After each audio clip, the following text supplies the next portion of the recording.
This is me. Just kidding, this is me. Hello, my name is Amanda and welcome to my channel, Always Popular, where I will be talking about pop culture, music, film, drama, and fan videos. Hello and welcome back to my channel, Always Popular. I'm Amanda, your host, and let's jump into the next episode. So previously in my past episode, I mentioned who could be considered iconic from the early 2000s.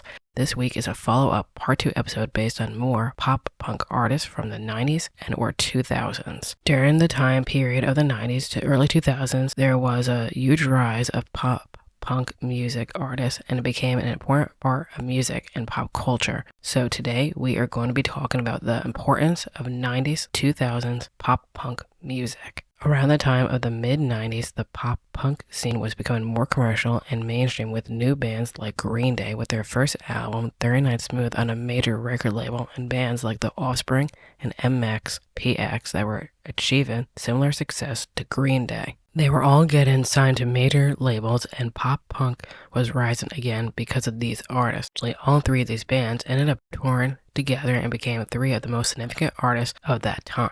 Also in the early 90s, the new wave of pop-punk music started, and since it was new, it wasn't successful right off the bat. It wasn't familiar or popular to anyone. Most bands had to have their own approach and do music their own way, or similar to what other hardcore artists were doing.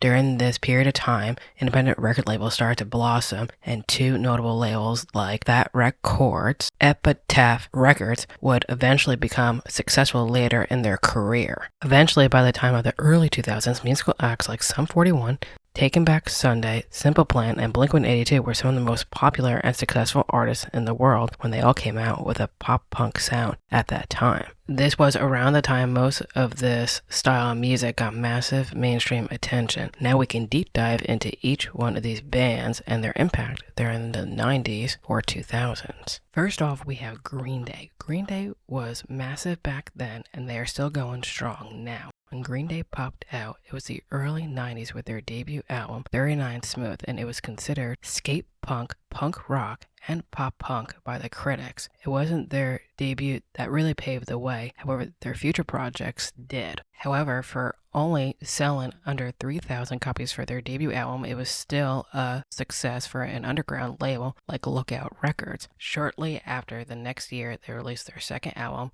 Kerplunk, and the album ended up selling 10,000 copies the first day of release. While they were touring and building their fan base, eventually they caught the attention of Reprise Records, and the label's producer, Robert Calvillo, was the only person that they could talk to. After signing to Reprise Records, the album that changed punk rock history was Dookie. They were getting regular play on MTV. The album sold over 10 million copies in the US, and 3 of their songs went number 1 on the rock charts. After its release, they played Lollapalooza and Woodstock and got even more popular. As a result, they brought in big audiences and impressive number of sales. The album Dookie ended up selling over 20 million albums sold and helped shifted the punk community, and it's still remembered 25 years later. This album of theirs is cited as their best album to date and is credited as the most important pop-punk record of all time. Flash forward to 2004, they released another album with American Idiot. So during this time, they were a huge part of the punk scene and everything seemed to fall in line with them.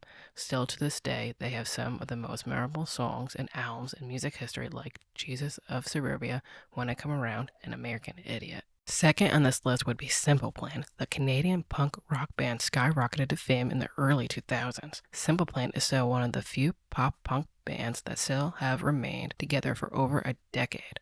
Even though when they first came out, many people debated if they were real pop-punk music. With their debut single, I'm Just a Kid, which is still one of their best songs, they have released countless relatable hit songs that people fell in love with. Songs like I'm Just a Kid, which became a TikTok trend, Addicted, Welcome to My Life, Perfect, and more. The songs like Perfect were everywhere and was in multiple movie soundtracks. The early 2000s was prime time for Simple Plan. They were one of the biggest bands in the US. People fell in love with them because they were relatable, had catchy hooks, and all of them had likable personalities and engaged well with their fans. And they still do. They always try to engage with their fans in person and online. I feel that the one reason why they are still successful today is because of their fan engagement. They don't ever come off as big-headed rock stars, they just come off as normal people. Their debut album, No Pads, No Helmets, Just Balls, is also considered one of the several albums to be considered a pop-punk classic album and is probably one of the biggest albums at that time. The album is more than 20 years old and it's a huge accomplishment that it's still talked about, especially after the lead singer Perry said pop punk was just beginning after many people doubted the pop punk scene years ago and thought it was going to die out. I guess Simple Plan really predicted their song Iconic with One Day You're Going to See the Best of Me. Also, during this time period, you had not just the kings of pop punk music, you needed a queen as well. During this time, Avril Lavigne became that pop punk queen of this generation, also known as the motherfucking princess. Even though she's not considered a pop punk when she went full blown pop with hits like Girlfriend and When You're Gone, her album, The Best Damn Thing, got praised for her transition from her previous sound of pop punk to pop rock music. However, when she did come out with her debut album Let Go, she gained massive media attention. Songs that are considered classics today like Skater Boy, Complicated, and her ballad I'm With You.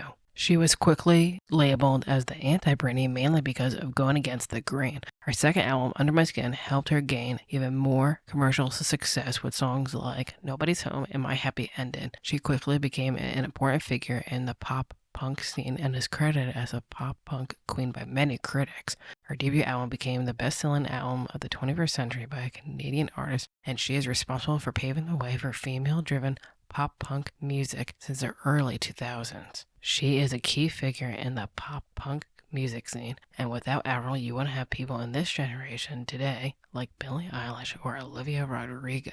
Lastly on this list, I have Blink-182. Blink-182 was also a significant figure in music around this time as well. They started to get exposure for touring on a Vans Warped Tour. Their second album, Dude Ranch, got released in 1997 with their moderately successful single, Damn It. Around this time, unfortunately, they lost their original drummer due to creative differences, so they had to find a new drummer. Thus, their third album, Enema of the State, was born, and a young Travis Barker got hired as the new drummer. During the late 90s, two of the biggest songs that Blink-182 was best known for is All the Small Things and What's My Age Again. Both songs are considered a pop punk classic songs, and All the Small Things became a huge crossover smash in the early 2000s. Most importantly, it wasn't the lead singer that was the most popular person in this band. For this particular band, Travis Barker, the drummer, became the most popular person in the band. Whenever this band gets mentioned, the first thing that comes to people's minds was Travis. Travis became one of the most well-known and one of the most respected drummers at that time, and he still is. He has been cited as one of the 100 greatest drummers of all time by the critics. Around the turning point of the millennium, their third album, Enema of the State, became one of the biggest albums and sold over 15 million copies, making them one of the biggest rock bands at the turning point of the new millennium. Third album of theirs became their most successful album and turned them into rock stars. However, during this time period, there were a lot more pop punk and or alternative bands as well. So before I go, here are some honorable mentions. Sum 41, Newfound Glory, Paramore, Good Charlotte, and Fall Out Boy. Once again, thanks for watching and listening, and you'll hear me in the next episode.